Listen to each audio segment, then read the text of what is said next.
পুরুষ এবং নারী কাদের ক্ষেত্রে আমরা বেশি দেখতে পাই এটি? মহিলাদের ক্ষেত্রে একনি বেশি হয়, তবে পুরুষদের যখন একনি হয় তখন সেটা খুব সিভিয়ার পর্যায়ে হয়। ওদের নোডুলোসিস্টিক একনিটা বেশি হয় এবং সিভিয়ার একনি বেশি হয়। নিশ্চয়ই। ত্বকে ফাঙ্গাল ইনফেকশন আমরা অনেকের ক্ষেত্রে দেখি গরমকালে এটি বেশি হয়ে থাকে। গরমকালে কেন বেশি হচ্ছে আসলে?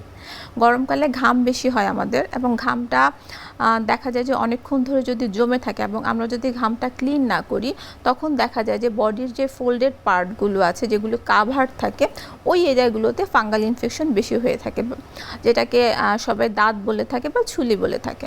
তো এই ফাঙ্গাল ইনফেকশনটা কিন্তু আমাদের মাথা থেকে পা পর্যন্ত সারা শরীরেই হতে পারে, এবং ফাঙ্গাল ইনফেকশনটা পেশেন্ট নিজেই ডায়াগনোসিস করতে পারে। পেশেন্ট নিজে এসে বলে আমার দাঁত বা ছুলি হয়েছে।